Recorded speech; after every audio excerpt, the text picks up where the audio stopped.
Today we're going to be making rainbow Skittles. You need a cup of water, a plate, and some Skittles. You can arrange your Skittles however you want.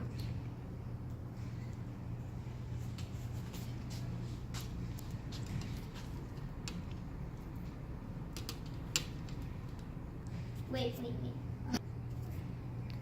Then you put the water in. Then you just wait a little bit and they will lose their color and put it onto the plate.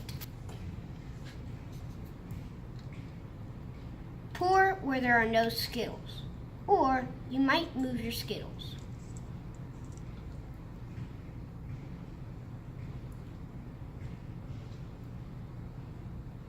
That's enough. The water will settle around the Skittles, and the Skittles will start putting the colors into the water, as you can see on screen.